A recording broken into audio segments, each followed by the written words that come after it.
내 집 마련을 향한 부동산 길라잡이 부동산 가이드 진행의 강주리입니다.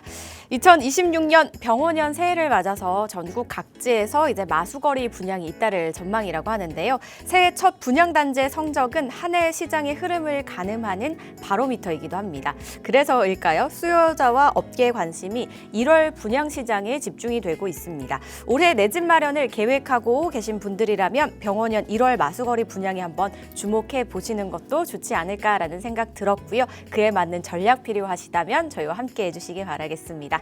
방송 보시다가 부동산 관련해서 궁금하신 사항 있으시다면 02-2638-3961번, 서울 전화 02-2638-3961번으로 전화 주시거나 또는 샵 3989번으로 궁금하신 내용 적어서 지금 바로 보내주시기 바랄게요.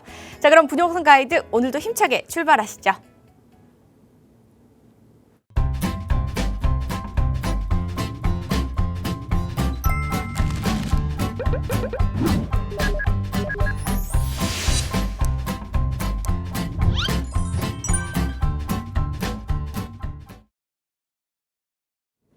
오늘 함께 하실 분 바로 모셔보도록 하겠습니다. 언제나 진심으로 또 꼼꼼하게 상담을 해주시고 또 강의까지 들려주시는 분이죠. IM 부동산 연구소의 박유란 대표와 함께합니다. 안녕하세요, 대표님.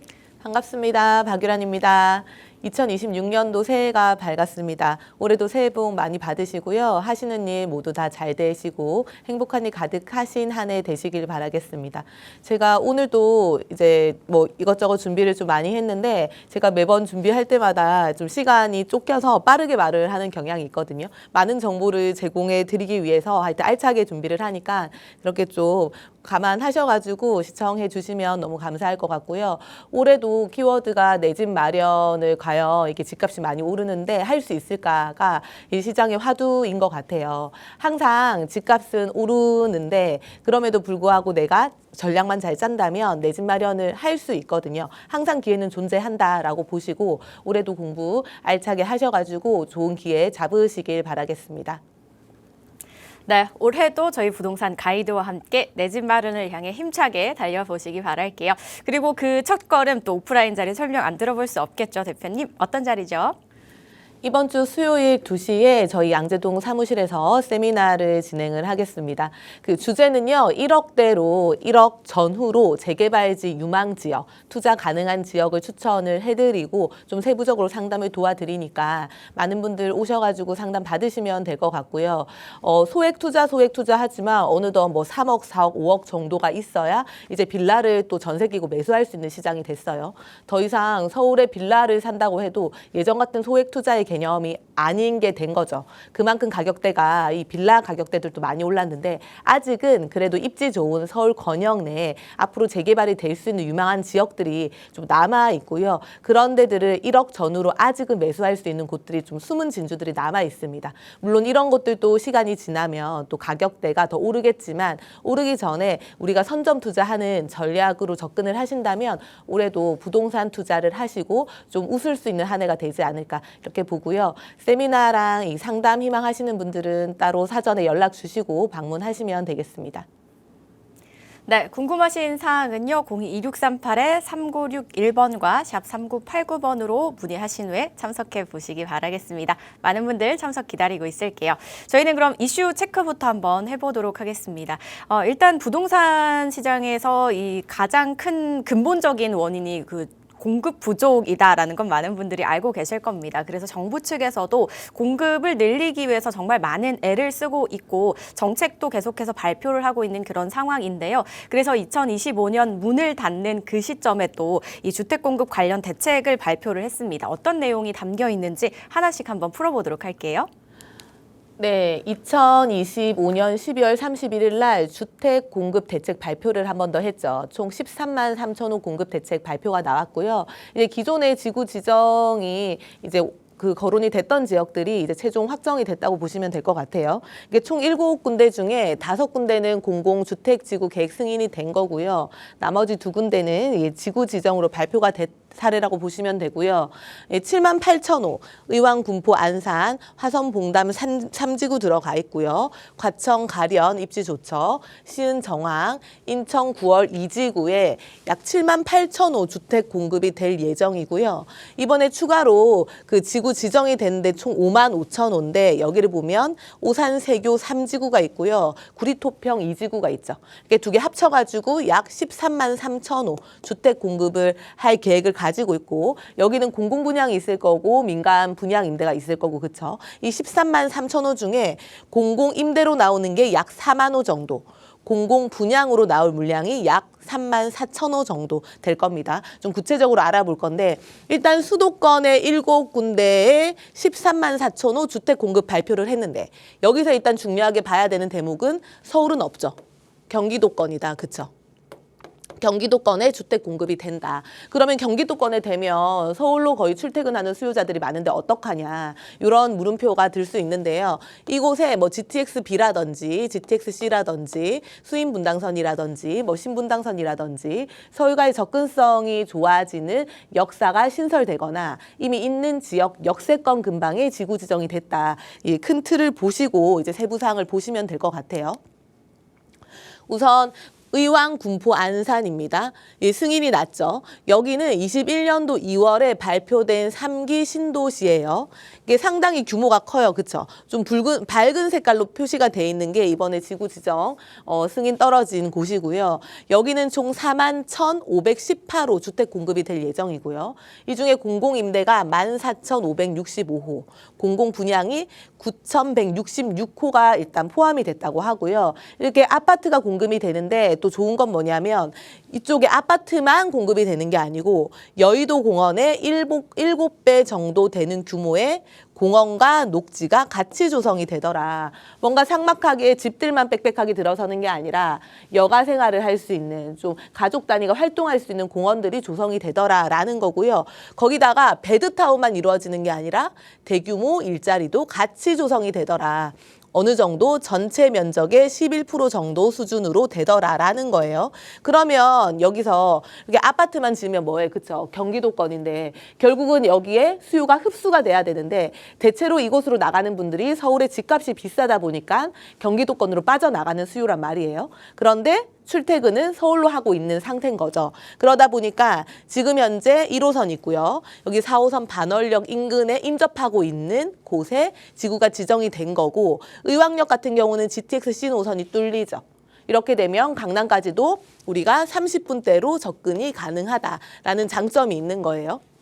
이런 곳에 되는 거고 또 하나 눈여겨봐야 되는 거는 여기에 기존의 부곡지구라든지 초평지구라든지 뭐 송정지구라든지 사이즈가 크진 않지만 이미 지구 지정이 돼 있어서 아파트화 돼 있는 이런 인프라가 갖춰져 있는 곳이란 말이죠. 이런 곳 옆으로 해서 추가로 이렇게 택지가 아파트로 조성이 되는 거기 때문에 연계성을 가지고 향후에 생활 안정 이런 부분들이 개선이 될 거다. 더 좋아지는 일만 남았다.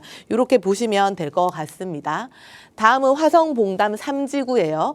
여기는 총 18,270호 주택 공급이 될 거고요. 이 중에 공공임대주택이 6,978호 나오는 거고요.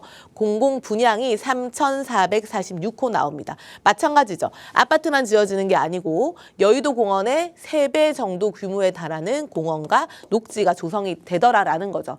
앞으로 지어지는 모든 우리가 그 주택 단지들은 단순하게 아파트만 지어지는 게 아니고요. 옆쪽으로 가능하면 일자리도 지어지고 공원, 녹지들이 조성이 되고요. 자족 용지들도 같이 조성이 되는 거예요. 그래서 그 단지 내에서 모든 인프라를 누릴 수 있는 이렇게 조성이 된다고 보시면 될 것 같습니다. 여기 같은 경우도 수인분당선으로 지금 오목천역이 있죠. 여기에 신분당선 봉담역이 연장이 되죠. 그러면 강남까지 우리가 빠르게 진입을 할 수 있다. 또 하나는 신분당선 같은 경우가 용산까지 연결이 되죠. 그러면 경기도권임에도 불구하고 화성에서도 강남 찍고 용산까지 연결이 되더라라는 거예요. 그러니까 예전에 뭐 경기도면 외곽이니까 별로다 이런 개념이 아니죠. 경기도지만 서울에 대한 접근성이 좋아지는 노선이 교통 노선이 있는 주변으로 이렇게 지구가 확정이 되기 때문에 아파트화가 되기 때문에 정주 여건이 좋아지고 생활 인프라, 거주 만족도가 좋아질 수밖에 없다라고 봐야 되는 거고요. 다음은 인천 9월 2지구입니다. 여기 같은 경우도 총 15,996호의 아파트가 공급이 될 예정이다.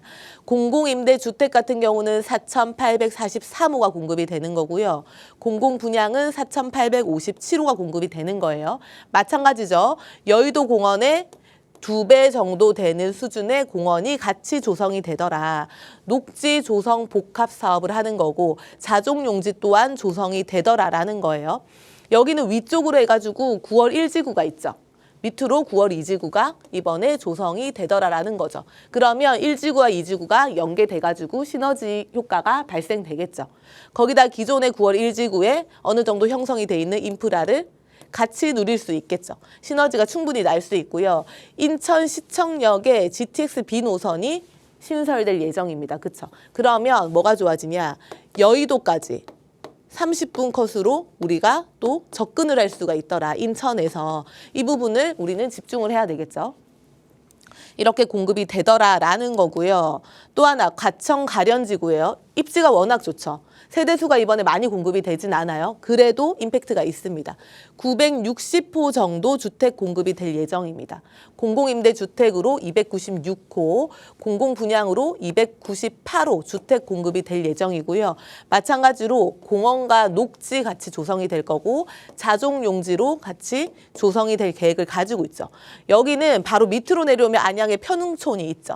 위로 올라가면 과천이 연결돼 있죠. 그 사이에 남아있는 택지였죠. 여기가 아파트화 된다라고 봐야 되는 거고 그러면 어느 정도 시세가 형성이 될까? 사실 예상할 수 있죠. 이미 과천 같은 경우는 아파트가 우리가 중강남 수준이라고 얘기를 하는 가격이 형성이 돼 있기 때문에 그 정도 예상을 해볼 수 있을 것이고 안양 같은 경우는 연식이 있는 아파트들이지만 순차적으로 리모델링이 돼야 되는 아파트들이죠. 그렇게 발전 가능성이 있는 지역 사이에 있는 위치더라라는 거고요. 또 하나는 인덕원이 가까워요. 그렇죠? 인덕원이 교통의 요충지죠. 현재 GTX-C 노선이 개통 예정이고 인동선, 인덕원, 동탄선이 연결이 될 예정이고요. 월판선, 월곶 판교선이 개통이 될 예정이죠. 추가로 이렇게 개통이 되면서 교통의 요충지 인근으로 아파트가 지어지는 거기 때문에 향후 기대 가치가 상당히 높은 지역이다.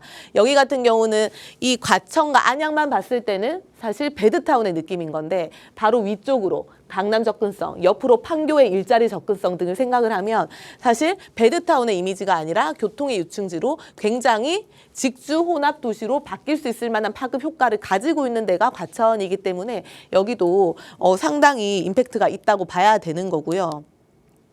시흥 정왕입니다. 여기 같은 경우는 총 1271세대 주택 공급이 되는 겁니다. 공공임대주택 같은 경우가 910호 만들어지는 거죠. 마찬가지로 공원과 녹지가 같이 조성이 되더라. 아파트뿐만이 아니라 인프라가 같이, 푸른 인프라가 같이 조성이 되더라라는 거고요. 여기도 지금 수인분당선이 있고 정왕역 4호선 있죠. 이게 있기 때문에 서울과 인천 등 수도권 주요 지점으로 교통 접근성이 우수한 위치에 가지고 있고요. 105 신도시에 연결돼가지고 국가산단이라든지 그러니까 어느 정도 일자리가 같이 접목이 돼서 신도시 인프라가 갖춰지는 거기 때문에 자체적으로 이 먹거리가 형성이 돼 있는 거예요. 이 상태에서 서울까지 접근성이 가능한 노선을 가지고 있다는 거는 괜찮은 지역으로 변모하고 있다라고 봐야 되는 거죠. 그래서 지금 나열한 5군데 이 5곳을 보면 공통점이 우리가 강남과의 접근성이 좋던지 여의도와의 접근성이 좋던지 이렇게 교통 노선이 확충이 돼 있거나 앞으로 될 만한 지역 인근의 역세권 쪽에 아파트화가 돼서 공급이 되더라라는 겁니다. 다음에 지구 지정된 곳을 볼게요. 구리 토평 2지구랑 오산 세교 3지구가 있어요. 둘 다 입지가 아주 우수하다고 봐야 되는 거죠. 구리 토평 2지구 같은 경우는 최근에 이 8호선 암사역이 개통이 되면서 강동구까지 굉장히 빠르게 진입이 가능하고요. 강동구를 찍고 이 송파까지도 20분대로 진입이 가능한 이 구리랑 다산에서 이 굉장히 빠르게 송파 권역으로 진입이 가능하게 된 거예요. 그런 장점이 있는 상태에서 이 8호선과 한강변, 수변공원을 사이에 끼고 있는 이 노른자 땅이 아파트로 완성이 된다라는 거죠. 의미가 있는 겁니다. 2023년도 11월 5일 날 후보지 발표가 됐고, 그쵸? 그리고 나서는 최종 통과를 이번에 한 건데, 여기 같은 경우는 완성이 됐을 때 지금 이미 강동구에 있는 한강변 일대 아파트 가격들을 생각을 하면 향후 어느 정도 가치가 형성이 될까? 입지적으로든 여러 가지 요소든 굉장히 좋은 지구에 지금 아파트들이 들어선다라고 봐야 되는 거고요. 기대 가치가 굉장히 높고요. 또 하나 오산세교 3지구가 있죠. 여기 같은 경우는 반도체 키워드를 좀 기억을 하시면 될 것 같아요. 화성, 용인, 평택을 이어서 오산세교까지 반도체 클러스 위치를 가지고 있죠. 거기다가 바로 위쪽으로 보시면 2지구가 있고 1지구가 연계해가지고 3지구가 들어오게 되면서 시너지 효과가 커지는 거예요. 거기에 반도체 클러스에 대한 산업단지가 있기 때문에 일자리가 확충이 되는 거죠. 이 자체적으로 수요를 흡수할 수가 있는 게 첫 번째 거고요. 두 번째는 지금 오산역 쪽으로 해가지고 또 GTX가 뚫릴 거기 때문에 강남에 대한 수요까지 같이 흡수할 수 있다. 이 두 마리 토끼를 다 잡을 수 있는 입지를 가지고 있는 거죠. 이 주변 일대 개발이 굉장히 많이 되고 있고요. 동탄까지도 시너지가 같이 날 수 있는 충분히 효과가 있는 지역이라고 보시면 될 것 같아요. 그래서 직주 근접의 자족 도시 이 두 마리 토끼가 다 가능한 지구가 바로 이쪽이다라고 보면 될 것 같습니다. 그래서 정리를 좀 해보면 이번에 발표가 된 13만 3,005 주택 공급에 대해서 경기도권으로 지금 발표가 되기는 했고요. 다만 경기도권이긴 하지만 보시면 GTX-C, 뭐 수도권 1호선, 수인분당선, GTX B 노선까지 해가지고 그 다음에 뭐 신분당선 또 있는 거죠.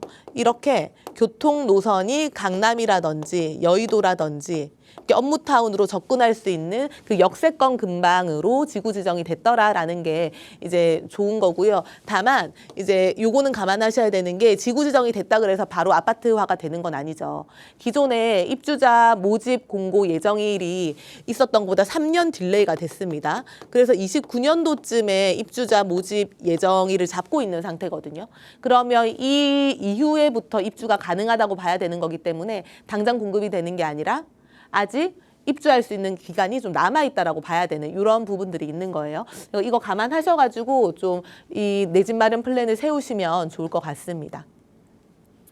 네, 수도권 이제 7곳에 총 13만이 넘는 가구가 공급이 될 예정입니다. 단순히 이제 아파트만 늘어나는 게 아니라요. 그에 맞게 이제 여러 인프라들, 삶을 좀 윤택하게 해줄 공원이나 녹지 환경, 그리고 교통도 빼놓을 수 없겠죠. 이제 서울 중심지로의 이동 시간이 짧아질 수 있는 노선들이 들어서면서 교통의 요충지, 또 단순한 베드타운이 아닌 직주 혼합을 뒷받침해준다는 계획을 가지고 있습니다. 이 계획대로만 된다면 그래도 앞으로 내 집 마련을 할 수 있지 않을까라는 희망도 생기면서 조금 탄탄한 도시가 탄생하지 않을까라는 생각이 드는데 사실 하루아침에 이렇게 뚝딱 만들어지는 건 아니다 보니까요. 여전히 어떻게 전략을 세워야 될지 고민이 참 많이들 되실 것 같다라는 생각이 듭니다. 하지만 저희 부동산 가이드 통해서 이 시간을 통해서 여러 이슈들 발빠르게 전달해 드리려고 노력하고 있으니까요. 저희와 함께 하시면서 전략들 하나씩 한번 또 세워가 보시기 바랄게요. 그리고 이제 이렇게 정부에서도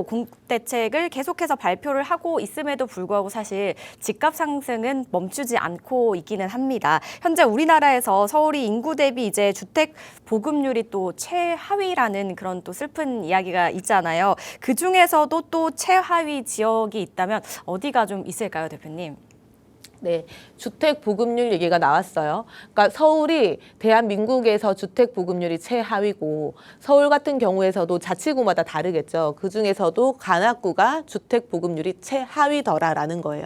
그러면 주택 보급률이라는 것은 결국은 살아야 되는 사람들이 필요로 하는 집 개수보다 그쵸? 집 개수보다 주택에 대한 공급이 더 많냐 부족하냐, 그러니까 공급이 많냐 부족하냐가 주택 보급률인 거잖아요. 그런데 서울 같은 경우는 집 개수보다 우리가 사람이 수요가 더 많다라는 의미죠. 어쨌든 서울이 최하위인데 그중에서도 관악구가 제일 부족하더라. 반면에 용산구랑 노원구 같은 경우는 오히려 주택 보급률이 서울 단지 내에서는 오히려 더 남더라라는 거고요.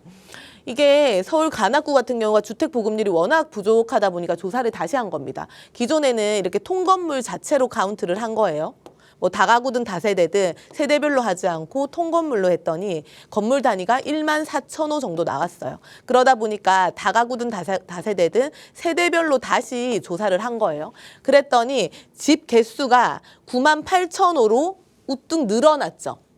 그럼에도 불구하고 어떻냐? 그럼에도 불구하고 주택 보급률 자체가 서울이 평균 93.9%로 100%가 안 되기 때문에 낮은데, 가뜩이나 낮은데 관악구 같은 경우는 그것보다 더 낮더라. 81.4%더라. 반면에 용산 같은 경우는 105.4%, 노원구 같은 경우는 101.2%더라. 이런 결과가 나온 겁니다. 이게 관악구뿐만이 아니고요. 좀 한강 이남의 강서 지역 쪽 있죠. 뭐 영등포라든지 또 지역 중에 뭐 금천구 있을 것 같아요. 금천구라든지 이런 지역들이 다 주택 보급률이 80%대거든요. 그러니까 그 정도로 주택 보급률이 낮다라고 봐야 되는 거고, 이게 주택 보급률이 낮다라는 거는 결국은 집만 부족하다 단순히 이게 끝나는 게 아니고요. 집 자체가 열악하다라는 개념이 되는 거거든요. 열악하다, 개발이 안 됐다. 그런데 인구는 많이 밀집돼인다. 그러면 앞으로 서울시 자체에서 봤을 때 개발이 절실히 필요한 지역이구나. 요렇게까지 이제 해석이 돼야 되는 거예요. 좀 요렇게 개념을 보시면 될 것 같고요.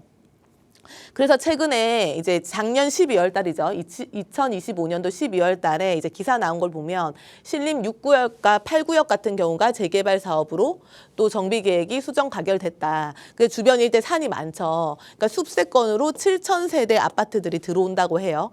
기존에 돼 있는 게 신림 5구역, 지금 신통으로 되어 있죠. 바로 옆에 신림 6구역과 신림 8구역이 있는 거예요. 그 밑으로 모아타운도 있고요. 신림 5구역과 신림 6구역을 합치면 대략 한 5,000세대 정도 새 아파트가 완성이 되는 겁니다. 거기다 신림 8구역까지 들어가면 대략 2,200세대. 그래서 결국은 5구역, 6구역, 8구역을 합치면 대략 7,000세대 정도 새 아파트 공급이 된다고 하고요. 또 하나는 기존의 신림 뉴타운이 1구역, 2구역, 지금 3구역이 있죠. 3구역 같은 경우는 이미 아파트로 완성이 됐죠. 그래서 입주장이 다 끝났고요. 남아있는 1구역과 2구역이 있어요. 1구역과 2구역이 철거 들어가 있고 아파트가 이제 완성이 될 건데, 세 개가 다 아파트가 들어오면 이것만 해도 6,000세대가 넘어요. 그럼 요거 6,000세대, 지금 말한 거 한 7,000세대, 13,000세대. 그 관악구 같은 경우는 이 신림선 라인으로 알게 모르게 재개발 구역으로 이미 선정이 된 데가 워낙 많죠. 워낙 많기 때문에 그런 것들을 합치면 2만 가구가 훌쩍 넘게 새 아파트가 탄생이 되는 신흥 뉴타운으로 바뀔 만한 지역이거든요.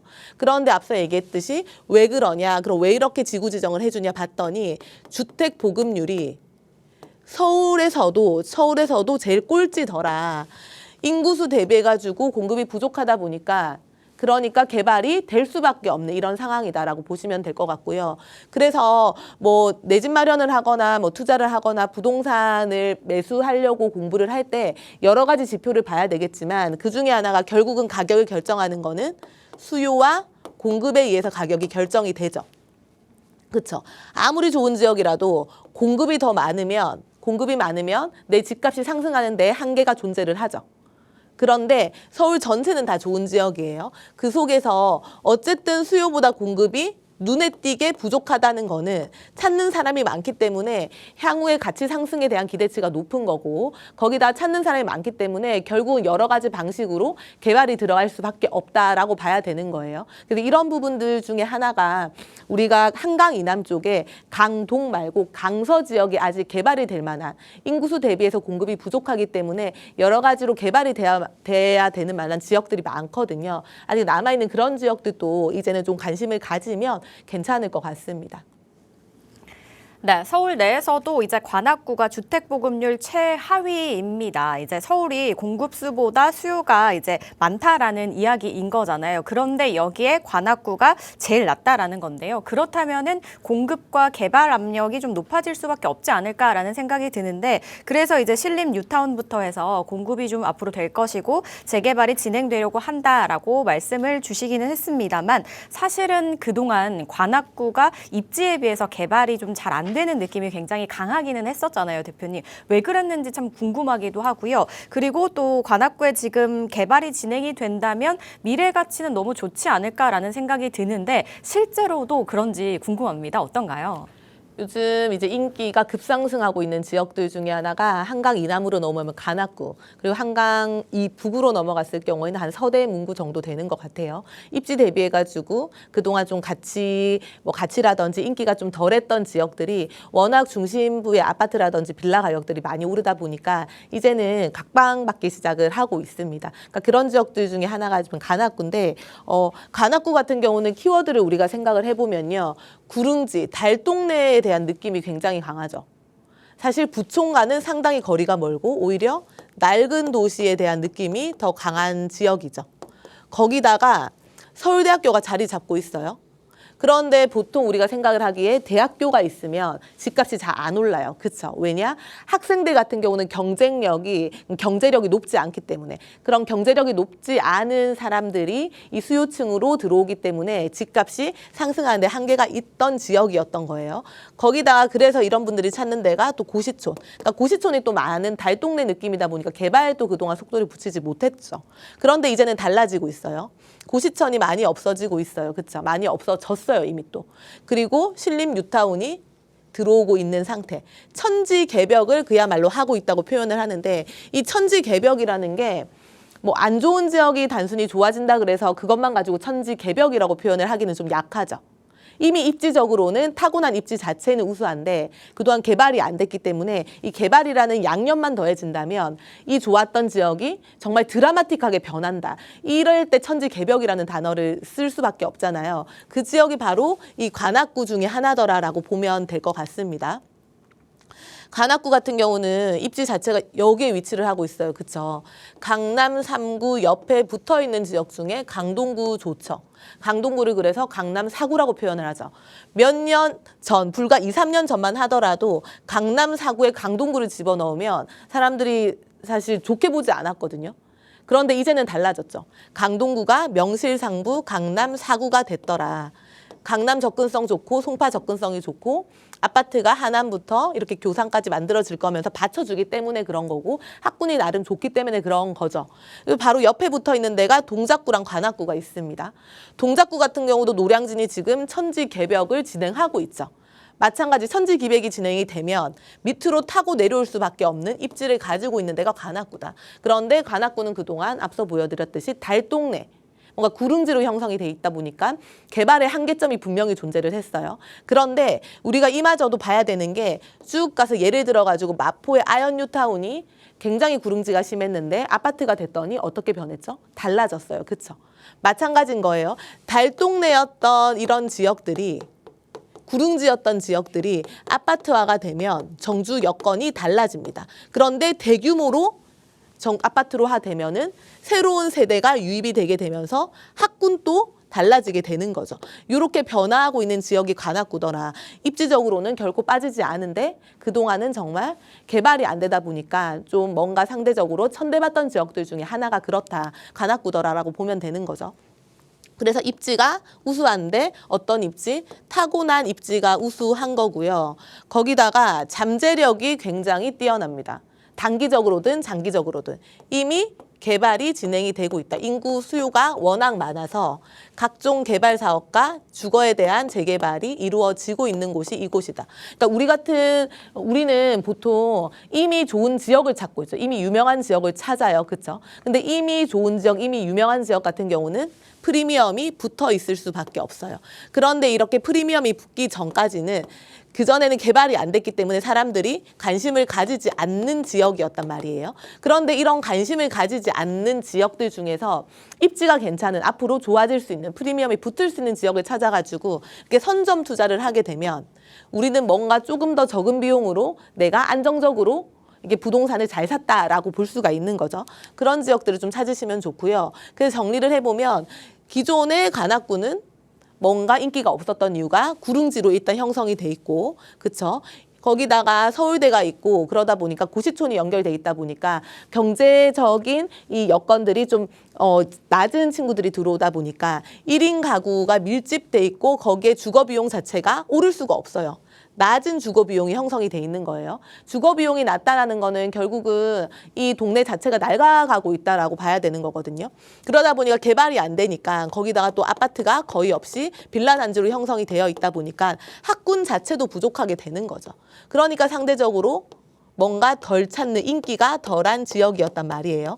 거기다 구도심으로 애매하게 또 개발은 됐어요. 그래서 역세권 근방으로 가게 되면 애매하게 상권은 또 발달이 돼 있다 보니까 뭐 이렇게 개발을 하려고 딱 건드릴 수가 없는 상태였던 곳인데 이제는 달라지고 있다. 왜냐? 타고난 입지가 우수하기 때문에 거기에 사람들이 몰리니까 결국 이 사람들을 위해서 교통이 개선이 돼야 되는데 이미 교통이 개선이 돼가지고 뭐 강남이라든지 여의도라든지 업무타운 접근성이 좋아지고 있고요. 거기다가 교통이 개선이 돼서 또 한 번 사람들이 또 유입이 되니까 이 사람들이 살 수 있는 주거지를 만들어야 되죠. 그러니까 각종 재개발, 신림 뉴타운이 대규모로 들어오고 있다. 이것만 하더라도 6,000세대, 그중에 이미 3구역은 아파트로 완성이 돼서 입주장까지 치렀다라고 봐야 되는 거죠. 하나씩 볼게요. 입지는 아까 설명을 드렸어요. 그쵸? 강남 3구 옆에 붙어있는 지역들 중에 남아있는 지역들, 아직 개발이 안 된 지역들은 분명히 앞으로 좋아질 가능성이 상당히 높아요. 왜 좋아질 가능성이 높냐? 단순하죠. 우리가 서울은 전체가 다 좋아요. 그쵸? 다 여러 가지 각종 이슈로 개발이 되고 있어요. 달라질 거예요. 서울이 그러니까 가격이 계속 오르다 보니까 우리는 어디를 찾게 되죠? 결국은 서울로 인접한 서울 옆에 붙어있는 경기도 중에 서울로 접근성이 좋은 교통 노선이 확충이 돼 있는 쪽을 찾게 되죠. 그런 데가 어디죠? 뭐 위례라든지, 그쵸? 성남이라든지 아니면 하남 미사라든지 또 앞으로 만들어질 교산이라든지 이런 지역들이 있을 거고, 그쵸? 아니면 쭉 옆으로 가면 철산이라든지 광명이라든지 이런 지역들이 있고요. 중강남이라고 표현하는 어디가 있죠? 우리가 과천이라든지 판교라든지 아까 보여줬던 안양이라든지 이런 지역들이 굉장히 아파트 가격이 높게 형성이 되어 있어요. 그런데 예를 들어 가지고 서울 안에서 강남 3구 옆에 붙어 있는 지역들 중에서 이런 곳에 새 아파트들이 완성이 된다면, 기존에 있던 빌라들이 허물어지고 새 아파트가 완성이 된다면, 대규모로 완성이 된다면 어떤 효과가 발생하게 될까요? 우리는 요거를 봐야 되는 거고요. 그런데 아직 결과품이 나오지 않았기 때문에 가격이 높지 않게 세팅이 되어 있는 거다. 이렇게 봐야 되는 거죠. 타고난 입지가 워낙 좋다라는 거고, 그 다음에 교통입니다. 타고난 입지가 좋다 보니까 아까 주택 보급률이 낮은 지역 중에 하나가 강서 라인 쪽이더라. 강서 라인 쪽에 우리가 이 관악구가 포함이 돼 있더라. 주택 보급률이 낮다는 거는 반대로 집은 부족하지만 찾는 수요가 많다라는 거예요. 그러면 찾는 수요가 많다는 거는 유동 인구가 기본적으로 많고 사는 수요층들이 많다는 거고. 그런데 그동안은 여기가 교통의 불모지였죠. 분명히 2호선 연결돼 있고 7호선 연결돼 있고 1호선 연결돼 있고 9호선이 연결돼 있었는데 이거를 내가 지하철로 바로 갈 수는 없었어요. 다 걸어서 너무 심하게 가거나 자차로 이동을 해야 됐었거든요. 가로로 연결돼 있는 노선에 경전철을 세로로 이렇게 뚫었더니 이 경전철이 짧은데도 불구하고 파급력이 상당히 있는 겁니다. 이 경전철만 타면 여기서부터 여의도까지 10분 내로 진입이 가능하죠. 2호선 갈아탈 수 있어요. 7호선 갈아탈 수 있어요. 1호선 갈아탈 수 있어요. 9호선 갈아탈 수 있어요. 그랬더니 강남 접근성이 너무 좋아졌고요. 그쵸? 마곡으로 접근성이 좋아졌고요. 여의도까지 접근성이 좋아졌어요. 이 교통노선 하나 확충이 됐는데. 그런데 여기서 끝이 아니죠. 서부선도 개통이 될 예정이고, 그쵸? 난곡선도 개통이 될 예정이죠. 이렇게 교통이 계속 되는 이유가 뭘까요?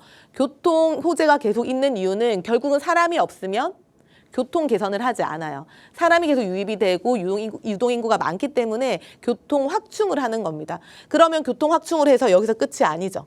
사람들이 들어오면 이 사람들 살 곳이 필요하죠.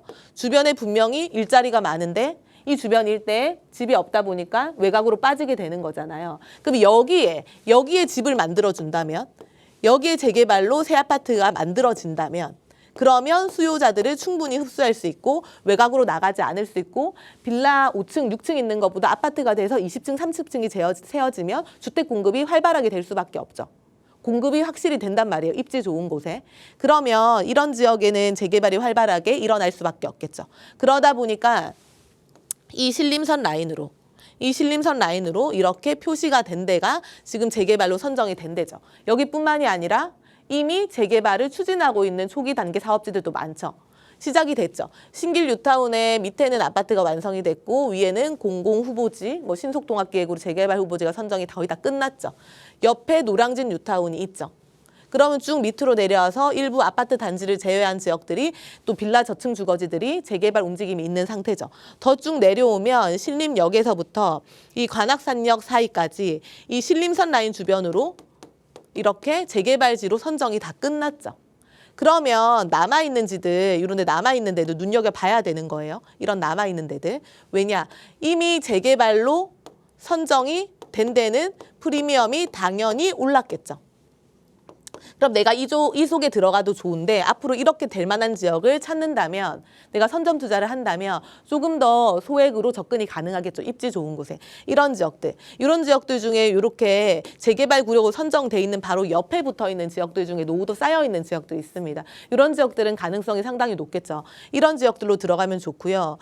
왜 재개발은 혼자 하는 게 아니라 같이 하는 거냐면요. 결국은 노후도가 쌓여 있고 요건이 갖춰져 있어도 동의서를 걷어야 동의서가 완성이 돼야지 아파트화가 되는 거죠. 그러니까 주민들이 움직여야 되는 거고요. 이게 결국은 심리전인 거죠. 주변 일대가 새 아파트로 완성이 되고 완성이 되어 가는 과정에서 나랑 같은 빌라 단지였는데 가격이 오르는 거를 보면 결국은 사람들이 나도 우리 집도 재개발이 돼서 시세 차익을 봤으면 좋겠다는 마음이 들 수밖에 없고 또 그런 걸 떠나가지고 아파트화가 돼야 하는 걸 보면 같은 동네였는데 여기는 아파트가 돼서 정주 여건이 좋아지고 우리는 아직 안 돼서 좀 주거지가 열악하고 이런 차이가 있는 거거든요.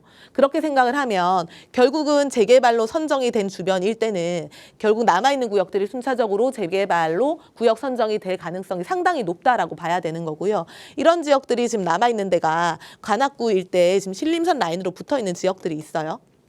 이런 지역들 보시면 좋을 것 같고요. 주변 일대에 이 관악구에 대한 시세를 좀 볼게요. 그럼 왜 관악구가 입지가 계속 좋다고 얘기를 하는데 아파트 가격이 그렇게 높지 않냐.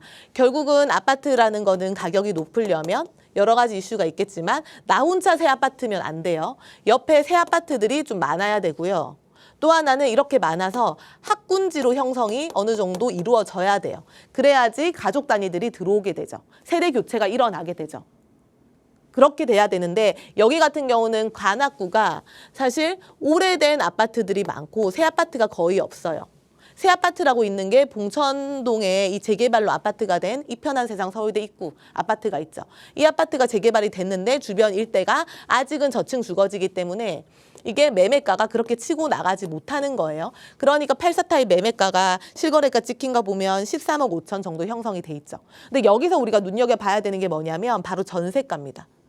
전세가 같은 경우가 7억 4천, 거의 7억 5천에 세팅이 되어 있거든요. 그럼 여기랑 비교를 해야 되는 게 신길 뉴타운의 전세가가 어느 정도냐. 여기서 대략 플러스 1억 정도 하면 신길 뉴타운 전세가입니다. 그러니까 그거밖에 차이가 안 나는 거예요. 그 얘기는 수요가 상당히 많다라는 거고요. 여기 같은 경우가 주변 일대에 새 아파트가 완성이 되면 일단 이편한 세상 서울대 입구 아파트도 더 인기가 많아질 거고요. 거기다가 시너지로 새로 들어오는 아파트도 가격 형성이 잘 되어 있을 거예요. 지금은 나 혼자 있으니까 빛을 발하지 못하는 거고 연계돼서 같이 개발이 되면 충분히 빛을 발할 수밖에 없더라라는 거죠. 최근에 여기 그 신림 뉴타운 3구역 같은 경우 서울대 벤처타운역 푸르주 아파트가 입주장을 끝냈죠. 여기 같은 경우가요. 지금 34평이 분양권 거래된 게 보면 9억, 뭐 10억 초반 이렇게 형성이 돼 있거든요. 이게 25년도 초반만 하더라도 마피가 한 5천에서 8천 정도 있었어요. 그때 사람들이 여기를 사실 좀 긍정적인 것보다는 부정적으로 얘기를 많이 했었죠. 그런데 이미 이제 마피가 없어졌습니다. 마피가 없어졌고 시세를 잡아가고 있어요. 물론 여기 같은 경우는 지금 가보면 2구역, 1구역이 입주를 아직 안 했고 철거 상태이다 보니까 정주 여건이 좋지 않습니다. 그러니까 아직 3구역에 대해서 사람들이 관심도가 없는 거죠. 주변 정주 여건이 거주할 만한 상황이 아직 아니라고 생각을 하는 거예요. 그런데 그러면 지금 타이밍에 들어가야 되는 거지. 내가 조금 더 낮은 가격에 들어가고 싶다 그러면 주변에 뭔가 눈에 띄는 변화가 생기고 아 여기 갔을 때 아파트들이 많이 들어와서 생활 인프라 괜찮네라는 생각이 드는 순간 가격이 오르겠죠. 지금 이 가격이 아닌 거예요. 그쵸. 그러니까 관악구 같은 경우는요, 아직 눈에 띄는 드라마틱한 변화가 일어나지 않았어요. 진행 중인 단계입니다. 그러니까 가격이 아직 반영이 안 된 건데, 이 지역이야말로 입지 좋고 타고난 입지가 좋은데 아직 개발이 안 됐고, 그런데 개발이 먼 얘기가 아니라 이미 진행을 하고 있는 지역이기 때문에 우리가 여기 같은 경우는 현재까지는 그래도 좀 낮은 비용, 뭐 1억 전후로 매수를 할 수 있는 기회가 있는 거고요. 이게 마저도 앞으로는 가격이 더 오를 수밖에 없는 상당한 이 잠재력을 가지고 있는 곳이 관악구다. 좀 이렇게 정리를 해보면 될 것 같습니다. 관악구는 일단 타고난 입지가 우수하고요. 그리고 잠재력을 굉장히 많이 가지고 있는 곳입니다. 천지개벽이 예상이 된다라고 말씀을 주셨는데 사실 이렇게 좀 말만 하면 실감이 안 나고 저희가 직접 눈으로 봐야 좀 느껴지긴 하잖아요. 그래서 예시를 하나 들자면 청량리가 좀 떠오르거든요. 청량리가 사실 그렇게 변모할지 저희가 아무도 예상하지 못했잖아요. 근데 새롭게 이제 앞으로 그렇게 천지개벽이 예상이 되고 있는 곳, 또 잠재력을 많이 가지고 있는 곳이 관악구 라고 생각을 해보시면 어떨까라는 생각이 들었고요. 또 개발도 중요하고요. 내 집 마련도 정말 중요하지만 그 안에서 이제 더 중요한 거는 아무래도 저점 매수를 해서 우리가 좀 그 푸근함을 느낄 수 있는 그 부분이 가장 중요하지 않을까라는 생각이 들거든요. 그래서 이렇게 하려면 좀 어떻게 해야 되지? 전략을 좀 잘 세워야 되지 않을까 고민되시잖아요. 그럴 때 충분히 좀 고민을 해보시면서 결정 내리시기 좀 힘드시다면 전문가와 한번 상담도 나눠보시기 바라겠습니다. 오프라인 자리 바로 안내해드리도록 할게요. 지금 화면을 통해서 주제 나가고 있고요. 날짜와 시간 그리고 장소도 나가고 있습니다. 주제는요. 지금 나가고 있는 주제 외에도 여러분들 가지고 계시는 부동산 관련된 이야기들 나눠보실 수 있으니까요. 편하게 문의 주신 후에 한번 참석해 보시기 바라겠습니다. 궁금하신 사항은요. 02-2638-3961번과 샵 3989번으로 많이 연락 주시길 바랄게요. 저 이렇게 이슈 체크해 봤습니다. 다음은 저희가 또 이슈 이야기 나눠보는 동안 궁금증 보내주신 분들 상담 하나씩 한번 나눠보도록 할게요. 문자로 체크를 해보겠습니다. 8200님께서 보내주셨는데요. 강서 힐스테이트에 거주하고 있습니다. 거주 요건을 채운 상태로 비과세를 받고 상급지로 갈아타기를 하고 싶은데요. 브라운스톤 상도와 신동아 리버파크 아파트 중에 어디로 가는 게 좋을까요? 라고 보내주셨습니다. 자, 지금 이제 거주 요건을 채우시고 비과세 받으신 후에 옮기려고 하십니다. 고민하고 계신 곳은 일단 두 곳이거든요. 이곳 중에는 어디가 괜찮을까요, 대표님? 네. 여기 브라운스톤 상도랑 지금 신동아 리버파크 아파트 둘 중에 고민을 하시는 거예요. 일단 둘 중에는 가격대가 브라운스톤 상도가 한 2억 전후로 좀 더 높죠. 그러니까 가격이 높다는 거는 결국은 좋은데 가격이 저렴한 건 없잖아요. 더 수요가 많다라고 봐야 되는 거죠. 찾는 사람이 많으니까 가격이 오르는 거고요. 일단 뭐 둘 중에는 수요 많은 좀 브라운스톤 상도가 더 나을 수는 있을 것 같고, 그런데 하나 더 좀 말씀을 드리면 차라리 여기 옆에 붙어 있는 이편한 세상 상도 노빌리티도 좀 같이 후보군에 올려가지고 비교를 해보셨으면 좋겠어요. 그러니까 우리가 갈아타기를 한다라는 목적 자체가 결국은 내가 가지고 있는 이 자산을 조금 더 올리고 싶다라는 거잖아요. 그쵸? 집을 통해서. 내가 거주를 하면서 내 집의 몸값이 좀 더 올라갔으면 좋겠다라는 거죠. 그렇게 되려면 단순히 지역만 바꾼다고 끝날 부분은 아니고 지역 플러스 이게 금액 자체를 좀 올리면 더 좋은 거예요. 지금 예를 들어가지고 살고 있는 아파트가 그게 아마 한 10억, 16억, 한 17억, 한 10억 후반대 정도 되는 아파트일 거거든요. 그런데 보시는 아파트가 여기 상도 브라운스톤이라든지 신동아 리버파크 아파트 같은 경우도 가격 차이가 별반 차이가 없어요. 별반 차이가 없습니다. 입지가 분명히 더 중심지로 왔는데 가격이 별반 차이가 없다는 거는 연식이 더 오래됐거나 연식이 됐으면 뭐 리모델링이 들어가야 되는데 그런 뭐 사업성적인 부분이 좀 아쉬운 게 있거나 이런 여러 가지 이유들이 있겠죠. 어쨌든 가격대가 비슷하다라는 거는 그러면 앞으로 내가 저기를 가지고 있는 여기를 가지고 있는 가격 상승에 대한 여력이 내가 드라마틱하게 있을 것 같지는 않다라고 되는 거고요. 그러면 내가 이 두 마리 토끼를 다 잡으려면 결국은 가격 상승 여력이 더 있는 대로 가면 좋고, 이미 10억대에서 이동을 하는 거잖아요. 10억대에서 10억대로 갈 게 아니라 내가 대출이 좀 더 가능하다면, 혹시나 뭐 추가 자금이 더 있다면 10억에서 20억 클럽으로는 좀 들어가야 요 정도 들어가야 20억에서 25억, 30억 클럽으로 그 다음 단계가 점핑이 되는 거거든요. 거기다 우리가 아파트라는 거는 사실 단위가 크기 때문에 한번 갈아탈 때마다 이 기회비용이 많이 들어가죠. 뭐 중개수수료라든지 뭐 비용 여러 가지 비용들 뭐 이사 비용이라든지 이런 게 들어가잖아요. 그러면 계속 갈아타기를 하기가 쉽지가 않아요. 몸집이 커질수록. 그러니까 한 번에 갈 때 덜 똘똘한 걸로 가는 게 더 낫다라는 거고요. 그렇게 봤을 때는 저는 뭐 둘 다 괜찮고 인기 많은 단지는 맞는데 조금 더 이게 무리를 한다고 해서 가능하다 그러면 이편한 세대 상도 노빌리티로 갔으면 좋겠다.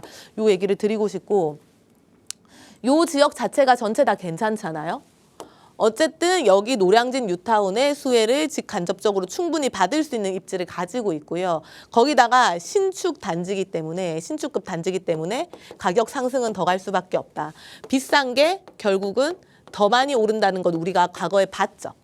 봤기 때문에 가능하다면 저는 조금 더 10억대 클럽에서 20억대 클럽으로 좀 상승해서 이동하는 게 낫지 않을까 이렇게 좀 정리를 해드리고 싶어요. 이렇게 정리해드릴게요. 네, 추가적인 후보군도 언급해 주셨으니까요. 이 부분 참고하셔서 잘 비교해 보시고 좋은 선택 내려보시기 바랄게요. 빠르게 문자 하나 더 만나보겠습니다. 1785님께서 보내주셨는데요. 저희 부부는 청담과 여의도에 각각 직장이 있어서 염창동 주변으로 아파트를 알아보고 있습니다. 예산은 10억 초반대로 보고 있는데요. 염창동 일대 아파트 지금 매수해도 괜찮을까요? 라고 보내주셨습니다. 매수 타이밍 어떻게 보세요? 실거주시면 지금 충분히 매수하셔도 되고요. 염창동 같은 경우가 작년이죠. 이제 작년 초에 제가 이렇게 막 추천을 드릴 때 아파트들이 보통 6억대, 7억대 그러니까 많이 간 8억대 정도였었거든요. 그런데 이제는 또 상담하시는 게 이제 10억 전후 얘기를 하시잖아요. 그러니까 거의 여기도 2, 3억 정도가 오른 거예요. 1년 만에. 그러니까 평균 한 달에 거의 한 여기가 여름 정도부터 작년 여름 정도부터 평균 5천 정도씩 오른 택이 되더라고요. 그렇게 가격이 올랐다. 근데 이 얘기를 왜 드리냐면 결국은 서울에 있는 아파트가 오른다 그러면 나 혼자 오르지는 않아요. 그렇죠? 근데 옆에 게 더 똘똘한 게 오르면 나도 결국은 풍선 효과처럼 따라 오르는 거거든요. 근데 오르는 상승폭이 더 크냐 작냐 이 차이가 있는 겁니다. 그런데 더 크려면 당연히 금액대가 더 높으면 상승폭이 더 커지는 거고 통상적으로 금액대가 낮으면 상승폭이 더 작아지는 거고 이런 효과가 있는 거죠. 하여튼 그렇다 보시면 되고 염창동 같은 경우는 아직은 그래도 가성비가 좋은 단지죠. 왜냐? 여의도 접근성이 기본적으로 좋고 9호선 타고 마곡으로의 접근성도 좋은데 여기가 가격대가 위치 대비해가지고 아직은 9억, 10억으로 진입이 가능하더라. 물론 이유가 있겠죠. 단지들 자체가 대단지는 아니죠. 거의 소규모 단지로 형성이 돼 있고 연식이 좀 이제 쌓여 있는 거는 맞죠. 그래도 입지 대비해서 가성비가 좋더라. 그런데 내가 여기서 가려면 그러면 조금 더 잘 가려면 어디로 가면 좋느냐? 당연히 9호선에 좀 붙어서 가든지 아니면 한강변 라인으로 붙어서 들어가면 당연히 더 좋겠죠. 더 같이 반영이 되겠죠. 염창 같은 경우는 물론 목동의 학군과 비교는 안 되겠지만 여기 염창에 살다가 목동 학군으로 갈아타는 이 주거 사다리 역할로 들어오시는 경우도 꽤 많아요. 그러니까 그렇다는 얘기는 염창동도 학군이 1차적으로 나쁘지는 않다. 그래서 여기는 실거주, 단기, 장기 이렇게 가성비 대비는 괜찮은 동네가 맞고요. 요 중에서 아파트를 좀 보면 여기가 아파트가 세대수가 막 많은 단지들이 사실 없기는 하죠. 그 감안해서 보시면 될 것 같고 염창 무학 아파트 같은 경우는 초기 사업지긴 한데 리모델링 추진하고 있죠. 괜찮죠. 정비사업 추진하니까 기대 같이 반영이 좀 될 수 있겠죠. 여기 전체 일대에서 그래도 정비사업이 되고 있으니까 괜찮다 보시면 될 것 같고요. 염창 동아파트도 괜찮고요. 이런 아파트들도 그래도 수요가 꾸준한 지역이에요. 인기가 좀 있는 아파트라고 보시면 되고 염창현대 1차 아이파크 여기도 괜찮죠. 그래도 아파트 단지 세대수 나쁘지 않아요. 여기도 괜찮고요. 그래서 이렇게 요 한강 라인에 붙어 있거나 아니면 9호선 라인에 좀 붙어 있는 단지들 중에서 그래도 브랜드가 좀 있거나 규모가 그래도 한 500세대 전후로 형성이 돼 있는 단지들은 저는 괜찮다고 보거든요. 이런 단지들 좀 보시고 결정하시면 좋을 것 같습니다. 네, 가이드라인 제시해 주셨으니까요. 잘 참고해 보시고요. 상담 내용 꼭 도움되셨길 바라겠습니다. 또 추가적인 상담 원하시거나 지금 방송 보시고 상담 놓치신 분들은 오프라인 자리 활용해 보시기 바랄게요. 대표님, 어떤 자리죠? 네, 이번 주 수요일 2시에 저희 사무실에서 세미나 진행을 하고 있습니다. 1억대 전후로 투자 가능한 그 유망 지역, 재개발 유망 지역에 대해서 설명을 드릴 거고요. 그 지역 분석하고 물건 추천 필요하면 같이 드릴 예정입니다. 이게 더 이상 소액의 시대라고 해도 3억, 4억이 들어가요. 그러니까 소액이 아닌 시대가 됐는데 서울에 내가 이 빌라를 산다는 개념도 결국은 미래의 아파트가 될 수 있는 상품을 사는 개념으로 접근을 하시고 위치를 잘 셀렉을 하시면 좋을 것 같아요. 그래서 이런 지역들 충분히 세미나 때 오시면 추천드리고 지역 설명해 드릴 테니까요. 사전 예약하시고 방문하시면 되겠습니다. 궁금하신 사항은요. 02-2638-3961번과 샵 3989번으로 많은 연락 주시기 바라겠습니다. 저희 방송에서 제공하는 정보는 투자 판단에 대한 조언일 뿐 해당 부동산의 가치, 상승과 하락을 보장하지 않는다는 점 기억해 주시기 바랄게요.